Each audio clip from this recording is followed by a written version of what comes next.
Este es un programa de entretenimiento y no debe tomarse como un consejo o una recomendación. Los comentarios y opiniones expresadas en este programa son exclusivamente de los participantes y no reflejan necesariamente la opinión de Conexión Dispersa ni de sus patrocinadores. Conexión Dispersa no se hace responsable de ningún daño o perjuicio resultante de la utilización de la información proporcionada en este programa.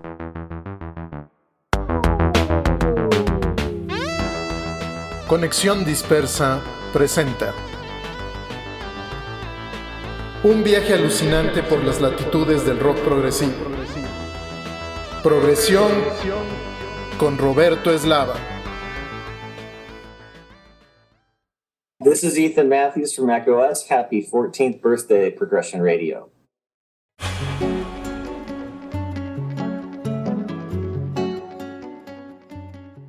¿Qué tal, amigas y amigos? Muy buenas noches, bienvenidas y bienvenidos a Progresión, un viaje alucinante por las latitudes del rock progresivo.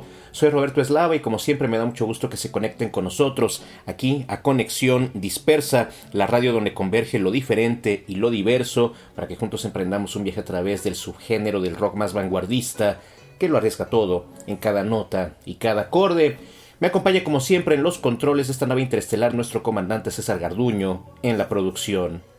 Les recordamos que tenemos una dirección de correo electrónico que es conprogre@gmail.com. En las redes sociales nos encuentran como Progresión CDMX en nuestra fanpage de Facebook y en las redes sociales de Conexión Dispersa. Nuestros podcasts los pueden escuchar a través del canal de Conexión Dispersa en Spreaker y en las plataformas Spotify, Google Podcasts, Goodpods, Castbox, Deezer, Podcast Addict, Podchaser, Yayo Saban y YouTube. Ya estamos listos para comenzar. Hoy les presentamos la segunda parte de una conversación con el gran compositor norteamericano Ethan Matthews, líder del proyecto Echo Oz, que recientemente estrenó su disco Inland Empire. Así que hoy les presentamos esta segunda parte de una conversación con Ethan Matthews para todas y todos ustedes. Sin más preámbulos, bienvenidas y bienvenidos a Progresión.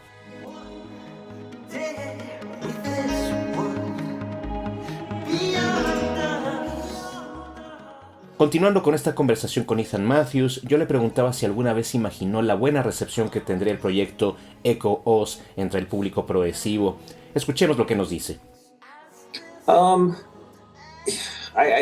be honest, I don't think about it all that much. And I have, I've seen a lot of great stuff, said about this music, and at the same time, it is still very underground, even in the progressive scene. So I feel kind of like, yes, I've gotten a lot back from people, but it's never really been like the whole apparatus of like promoting an album and putting it out is totally different than when I'm sitting in my studio or, being around the house and that inspiration comes. The two aspects of doing this are completely disjointed to me. And that's another reason why I will do live shows here and there over the course of my career, but I don't do a ton of it because I've always been more about I wanted to focus on the inspiration and not so much focusing quite as much on, the outer world, I guess.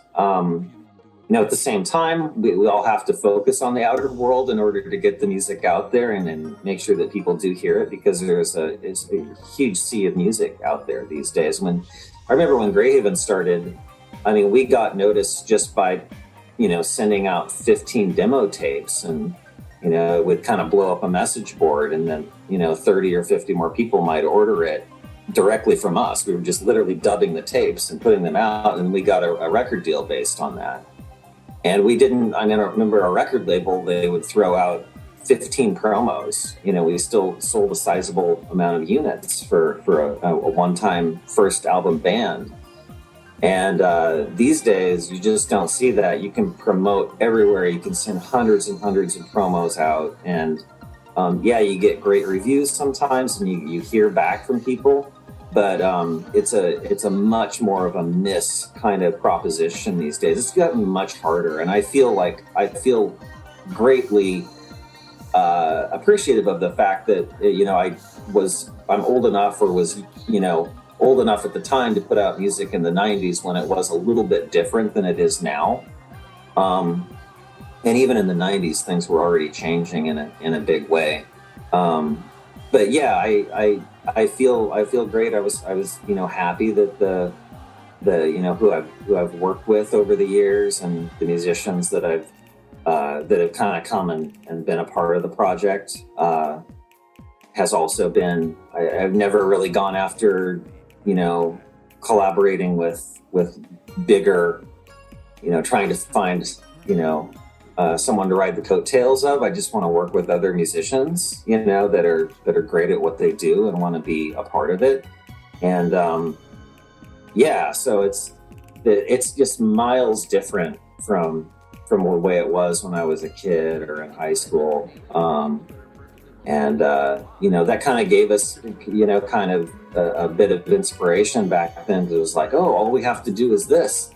We just have to throw out a demo tape and then record an album and focus on the music and play live shows. And, but today, you have social media, you have all these things that you have to do. So it can be, I honestly wish it didn't exist. If it didn't exist, I wouldn't participate in it at all. I'd much rather be focused on other things, but it is part of the process. So I kind of deal with it as it comes.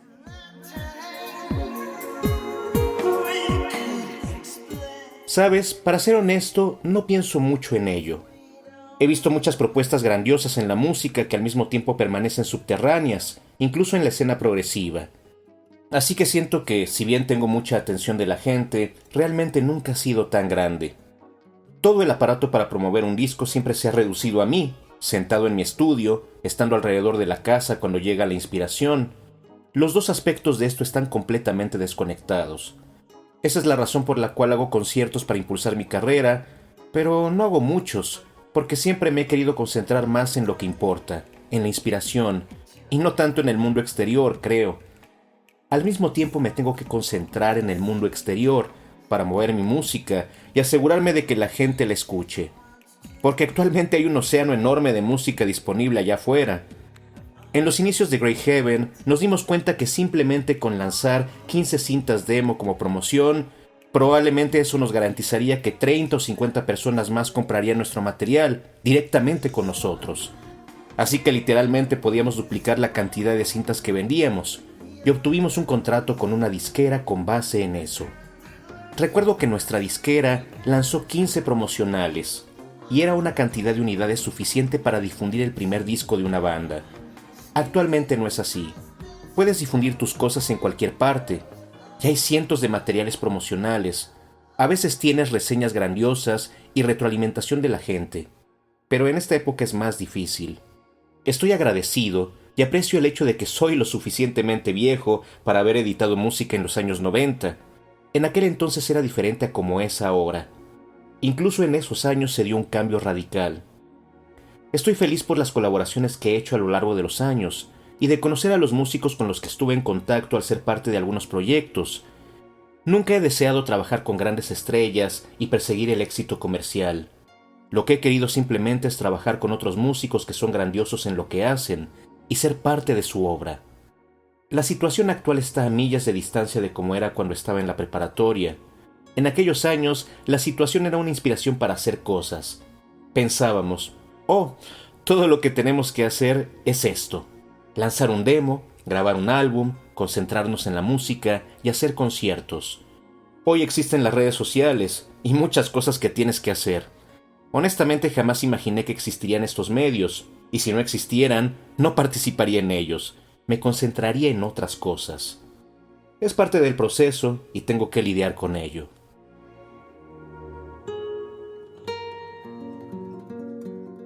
Estas son las palabras de Ethan Matthews.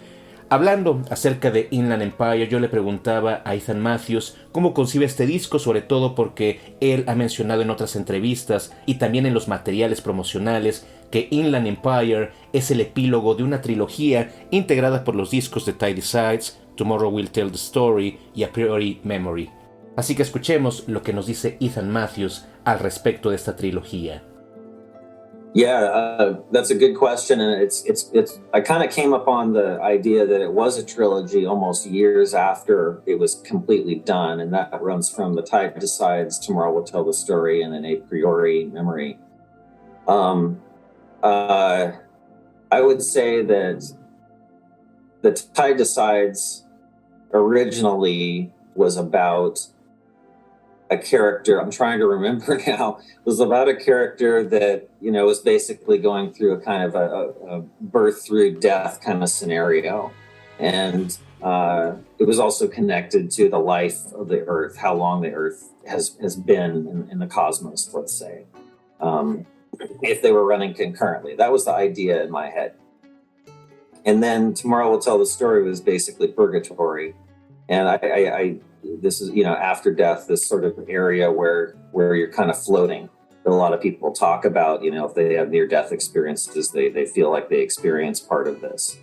And I think a lot of the lyrics on Tomorrow Will Tell the Story kind of suggested that to me, and that's why it became that. And then A Priori was really just the afterlife, and that was kind of why I called it a trilogy, kind of after the fact, but they all seem connected, and they weaved a few different themes, throughout them, and then Inland Empire came out of the back of A Priori, and I worked on those two together at the same time in 2013, and I had to complete them pretty quickly. A Priori was the primary project, but then I had all this backlog of material from all three albums, from the last three albums that I was working on, including A Priori, that were all really strong pieces. There's like about 5, 6 or so pieces that were very, very strong that needed an outlet, and then I had a few others, newer songs like Dark Shock or Singing With You was definitely new.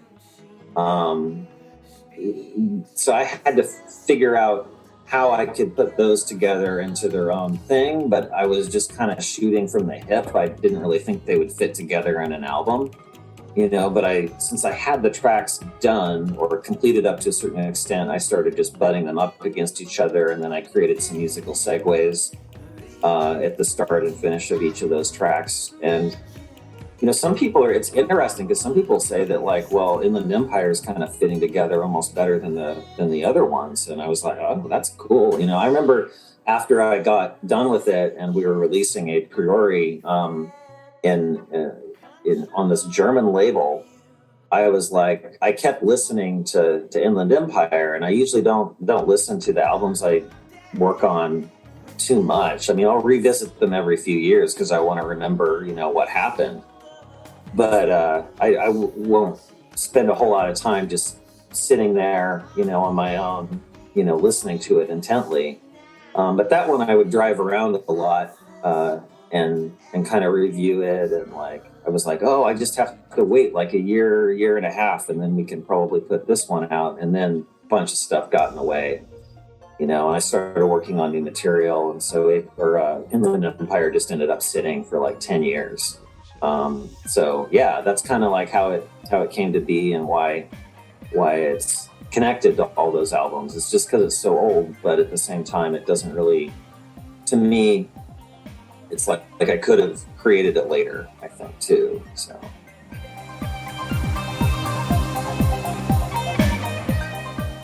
Sí, esa es una buena pregunta. De alguna manera se me ocurrió la idea de que sería una trilogía años antes de que estuviera completamente terminada. Está integrada por los álbumes The Tide Decides, Tomorrow Will Tell the Story y A Priori Memory. Diría que The Tide Decides originalmente se trataba sobre un personaje. Estoy tratando de recordar. Este personaje recorre el escenario de su nacimiento y muerte. El tema también estaba conectado con la vida de la Tierra, sobre cuánto tiempo la Tierra ha existido en el cosmos, por decirlo de alguna manera. Esa era la idea en mi cabeza. Tomorrow Will Tell the Story habla básicamente sobre el purgatorio, un espacio donde flotas. Mucha gente que ha tenido experiencias cercanas a la muerte narra algo semejante a esto. Creo que muchas de las ideas de Tomorrow Will Tell the Story me sugieren esa imagen. A Priori Memory trata sobre la vida después de la muerte. Por eso me parece que es una trilogía. Todos estos discos parecen estar conectados, a pesar de que tratan de temas diferentes. Inland Empire fue compuesto antes de A Priori Memory. Trabajé en estos dos discos al mismo tiempo en 2013, y los tenía que terminar en muy poco tiempo. A Priori Memory era el proyecto principal, pero también tenía material que había quedado de los otros álbumes en los que había trabajado, incluyendo A Priori.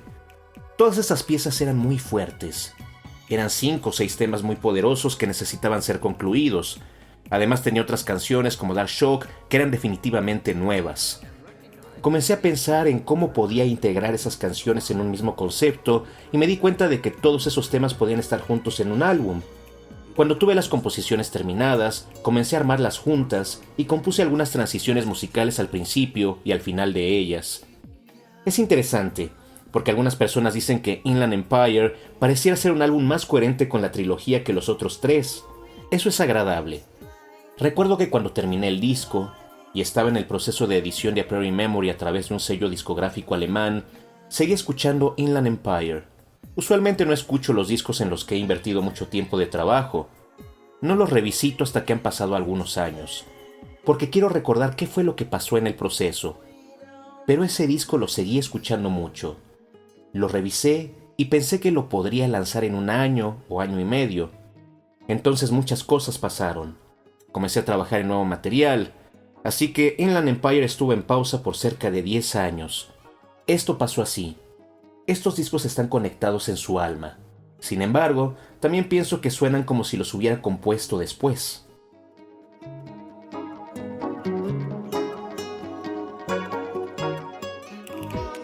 Esas son las palabras de Ethan Matthews. Vamos a iniciar con la música esta noche en Progresión. Escucharemos de Echo Oz de su disco Tomorrow Will Tell the Story, que es parte de esta trilogía de la cual nos hablaba Ethan Matthews, un material de 2010, el tema que le da nombre a esta placa discográfica, Tomorrow Will Tell the Story, con Echo Oz y Ethan Matthews, por supuesto, aquí en Progresión.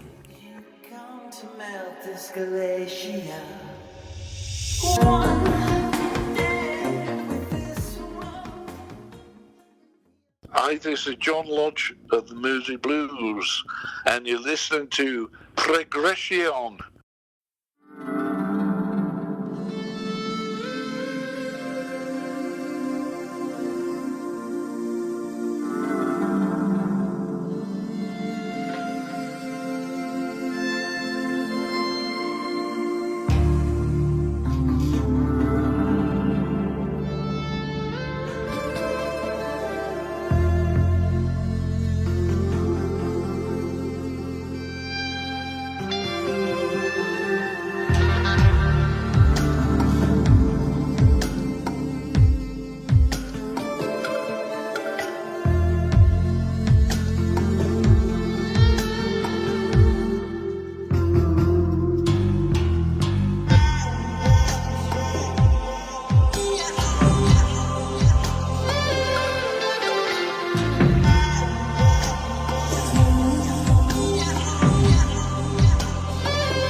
7. All good children go to heaven.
Hi, this is Steve Hackett, and you're listening to Progresión.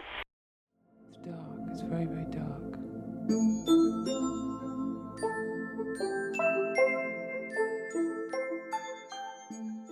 Escuchamos el tema Tomorrow Will Tell the Story del disco homónimo de 2010 con Echo Oz, proyecto de Ethan Matthews. Vamos a seguir con esta conversación con el gran Ethan Matthews y regresamos. Estamos en Progresión.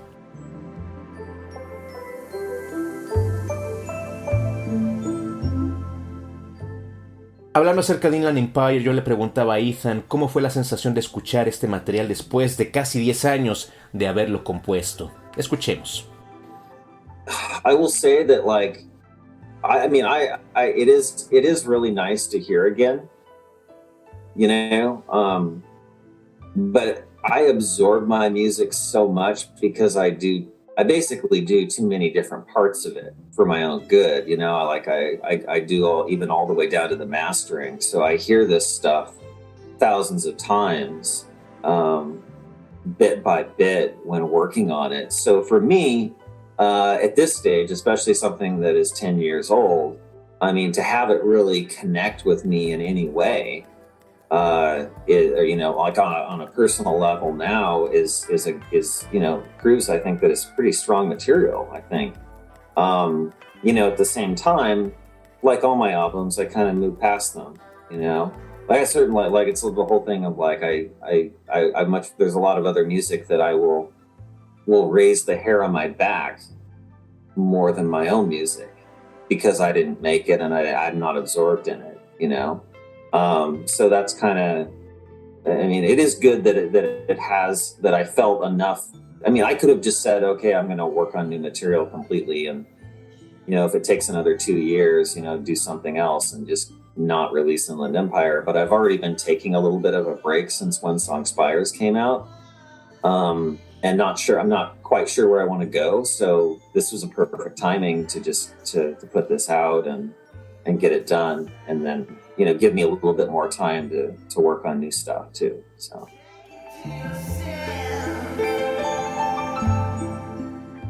Fue realmente agradable escucharlo otra vez. Estoy concentrado en mi música básicamente porque me involucro en varias partes del proceso. Hago la masterización, por ello escucho el material miles de veces, parte por parte, trabajando en ello. Así que para mí, en este momento, especialmente porque se trata de algo que tiene 10 años de haber sido compuesto, el hecho de que conecte realmente conmigo, en un nivel personal después de todos estos años, me hace pensar que es un material muy fuerte. Al mismo tiempo, como sucede con todos mis álbumes, los dejo pasar. Hay mucha música que escucho diariamente más que mis propias composiciones, porque no la hice y no estoy absorto en ella. Podría haber dicho, ok, voy a trabajar en composiciones nuevas, y eso habría tomado otros 2 años, sin lanzar Inland Empire, pero ahora me tomaré un descanso, ya que por fin he editado este disco, y no estoy seguro a dónde me quiero dirigir con la composición. Así que es un momento perfecto para lanzar este disco y haberlo terminado. Eso me da más tiempo para trabajar en nuevo material también.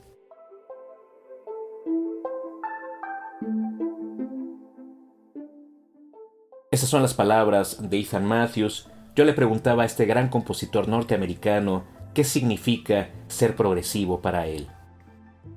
Yeah, for music, for me, it was like, I was into all, I mean, although it kind of goes back to you know, my first band and being involved in the progressive metal scene in the late 90s, is I wanted, like, we had made this music and it was that, but it was progressive metal with a lot of synthesizers, but I wanted to move on and do something different.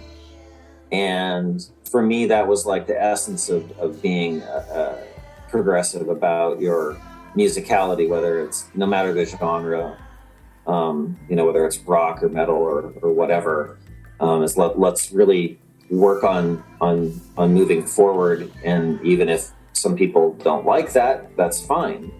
You know, it doesn't mean that you don't come back and revisit other things later. I mean, it's funny with progressive rock, like I went through this phase where I really didn't like it for a long time and put out a lot of, you know, quite more electronic music. And then like with A Priori Memory in 2013, 2014, when I was working on that's really a purely progressive album. I mean, it has different things in it, you know, new age and ambient elements, but it's like I went back and did something that I hadn't done since Greyhaven, really. It was to make something really ridiculously complex. And it was really tough because I was working on, you know, playing classical guitar and doing other things too. And then incorporating that all in. So, I mean, I've always felt, I have quite a bit of connection to progressive rock. But it's always kind of been like I have just as much a connection to pop music, you know, and different things, and even, you know, folk and world music to some degree. But progressive rock tends to be like this hole that everything, or this circle that everything kind of revolves around. And I'm really, you know, for me, a lot of the like Berlin School 1970s electronic progressive music was just as important as, like, you know, Yes and Rush and all of the usual big progressive rock stalwarts. I kind of didn't go too far deep into mainline progressive rock. I kind of veered off into ambient music, and I like a lot of pop music too. I mean, and, you know, folk, I mentioned I'm a huge Dire Straits fan, Mark Knopfler fan. And then lately I listen to a lot more electronic music too, that's more deep ambient, like Ulrich Schnaus and people like that. I really love musicians that just kind of are very guided and have a similar aesthetic in terms of, like, their music is very inspirational, you know, and like I relate to that. I don't get too much as into the technical stuff, you know, as I have been more like back 10 years ago or so. But yeah, like, progressive to me has always kind of meant forward thinking, and I've never really thought of it too much as just one particular genre. I think that I'm also a huge Marillion fan. I have to say that, you know, they were always like both eras. You know, I grew up on the Fish and the Hogarth era, and they were always very important to our inspiration, even when we were playing back in Greyhaven. But yeah, like, I know there was a lot of debate back then as to what progressive rock was supposed to be. And maybe there still is, you know, it's kind of still going on to some degree. But yeah.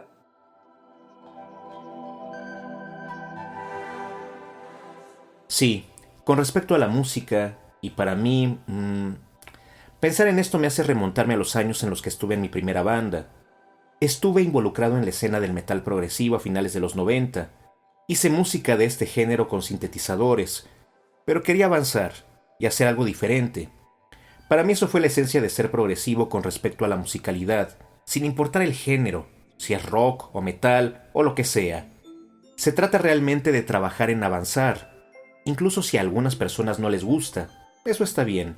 No significa que no puedas regresar y revisar algunas cosas que hiciste anteriormente. Es curioso. El rock progresivo realmente no me gustaba durante esa época. Estaba más interesado en componer música electrónica. Con A Priori Memory, en 2013 o 2014, cuando estaba componiendo este álbum, realmente resultó ser un disco progresivo. Tenía diferentes cosas en su creación, elementos del New Age, del ambient, pero era como volver a componer algo que había hecho desde que estaba en Greyhaven. Cuando estaba en esta banda componía material ridículamente complejo, y era muy duro tocarlo, porque estaba trabajando en aprender a tocar la guitarra clásica y hacer otras cosas para incorporarlas. Tengo una especie de conexión con el rock progresivo, pero siempre ha sido tan fuerte como mi conexión con la música pop, incluso con la música folclórica y del mundo. Y en cierto grado, el rock progresivo tiende a ser la combinación de todo esto que está alrededor. Para mí, la música electrónica progresiva de los años 70 es tan importante como Yes, Rush y todas esas grandes bandas, las cuales no conectaron conmigo de manera muy profunda. Siempre estuve más interesado en la música ambient, y me gusta mucho la música pop. Siempre fui fan de Mark Knopfler y de Dire Straits. Más adelante también escuché mucha música electrónica. Me gustan los músicos que tienen una estética en donde la música viene de la inspiración, y me identifico con eso más que con el material muy técnico que componía hace 10 años. Lo progresivo para mí siempre ha sido un pensamiento que avanza, y nunca he reflexionado mucho en eso, como un género en particular. Tengo que decir que también soy un gran fan de Marillion, de sus 2 etapas. Crecí con las composiciones de la era de Fish y de Hogarth. Ellos siempre han sido muy importantes, una gran inspiración para mí desde que estaba en Greyhaven. Sí, Se debate mucho al respecto de este tema, sobre lo que el rock progresivo debería de ser, y probablemente todavía sigue de alguna manera esta discusión, pero eso es lo que pienso.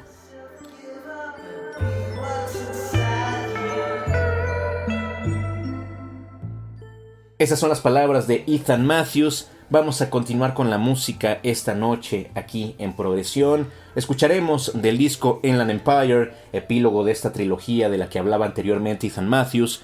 El tema es Inland Empire precisamente, que le da nombre a este disco de 2023 con Echo Oz. Y regresamos, estamos en Progresión.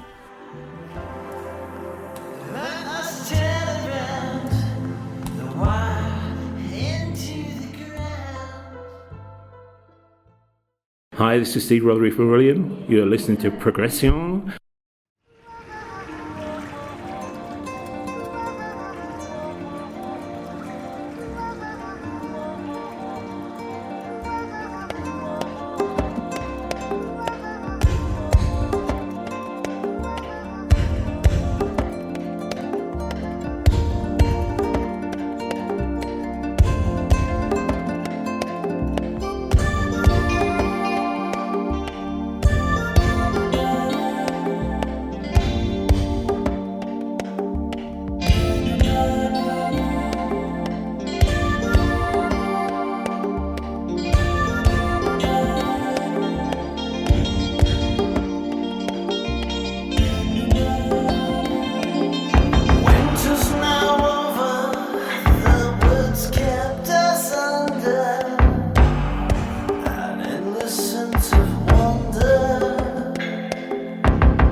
A cafe on the waterway. In the north is where we stay.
Danny has them from Renaissance, Progresión.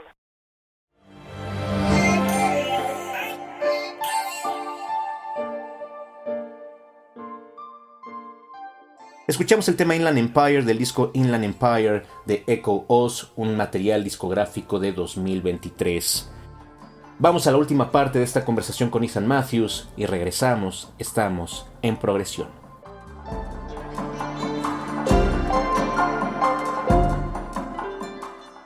Escuchemos cuáles son los próximos proyectos de Ethan Matthews. Right now, I mean, just continuing to put this out. I am working on newer material. It's hard to say what it's going to be yet. I'm trying to work more with synthesizers again, just because I haven't done, it's always like 50%, but I'd sort of like to make another album where the synth aspect is, 80% or something like that is bigger and more. But I also, I have to be careful, just in general, not because it's ambient or electronic or progressive electronic or whatever, but I have to just be careful that I'm not gonna, repeat what I've been already doing. And usually, like, I'll catch myself because I'll get bored with it. Like there'll be, I'm getting closer. Like it's. I feel like I'm building towards, where I can get to those very inspirational times where there's, lyrics involved and things are kind of coming together in a very intuitive fashion. But like I said, like I've had to take a break because I feel like I've done a lot, for considering that I do a lot of things on my own, with the help of other musicians, but also just, completing all the production processes and, dealing with all of that and the rest of life as it is. I've needed like a good, few years break from doing really, really intense stuff. So I'm trying to get back into it, basically, to be perfectly honest. And I feel like the next thing that I do will probably be quite different. I feel like Echo Us has kind of reached a point of, I'm not going to say a point of closure necessarily. I still, I have debated about, doing something under my own name or just, doing something different entirely, a different project too. But when I listen to the music I do, like, it's still like, even the stuff I've got in the studio right now, it's like, it still sounds like Echo Us music to a degree. So until it really takes a veer in a different direction, I think it's likely that there will be more Echo Us in the future.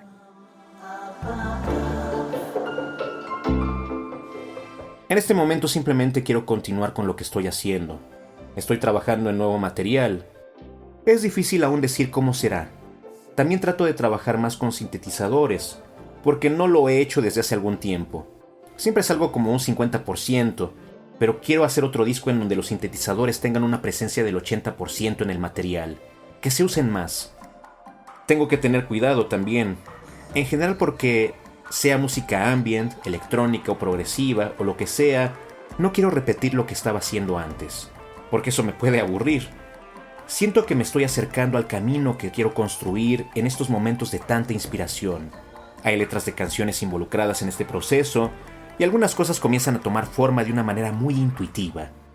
Como dije, tengo que tomarme un descanso, porque siento que he hecho muchas cosas, considerando que me encargo de tantos aspectos por mi cuenta, con la ayuda de otros músicos, pero siempre estoy encargado de completar todos los procesos de producción. Tengo que lidiar con todo eso y el resto de los aspectos de la vida, tal cual es. Siento que debo tomarme algunos años de receso de todo lo que he hecho, porque realmente ha sido muy intenso.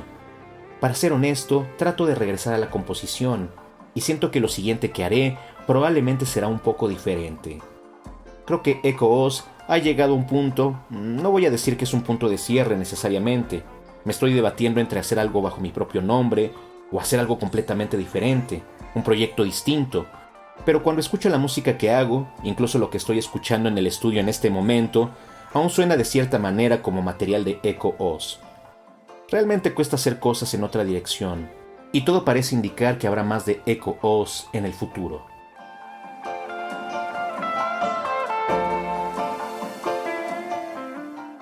Escuchemos el mensaje de Ethan Matthews para los fans de México.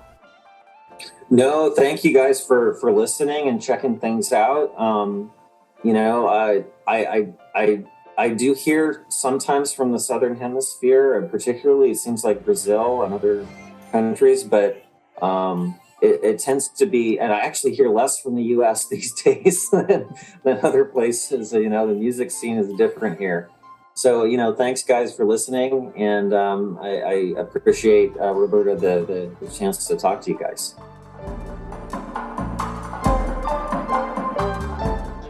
Gracias por escuchar y poner atención a mi material.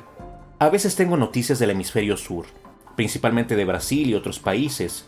Parece que mi tendencia es tener mayor impacto en otros países. De hecho, tengo menos noticias de Estados Unidos que de otros lugares del mundo. La escena musical aquí es diferente. Así que muchas gracias por escuchar, y le agradezco a Roberto la oportunidad de hablar con ustedes.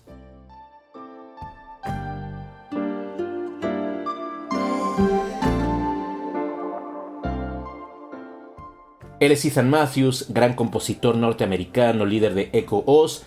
Agradecemos a Ethan por el tiempo que se tomó para contestar nuestras preguntas en esta entrevista exclusiva para Progresión.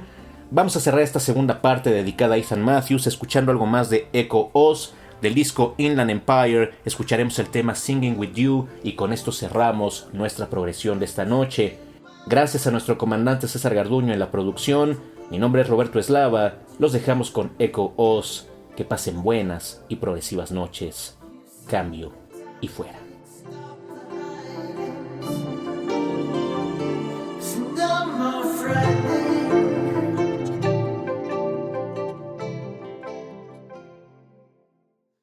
Hi there, I'm Gavin Harrison from Porcupine Tree, King Crimson, Pineapple Thief. You're listening to Progresión.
Nos escuchamos el próximo jueves a las 8 de la noche para continuar nuestro viaje por el universo del rock progresivo.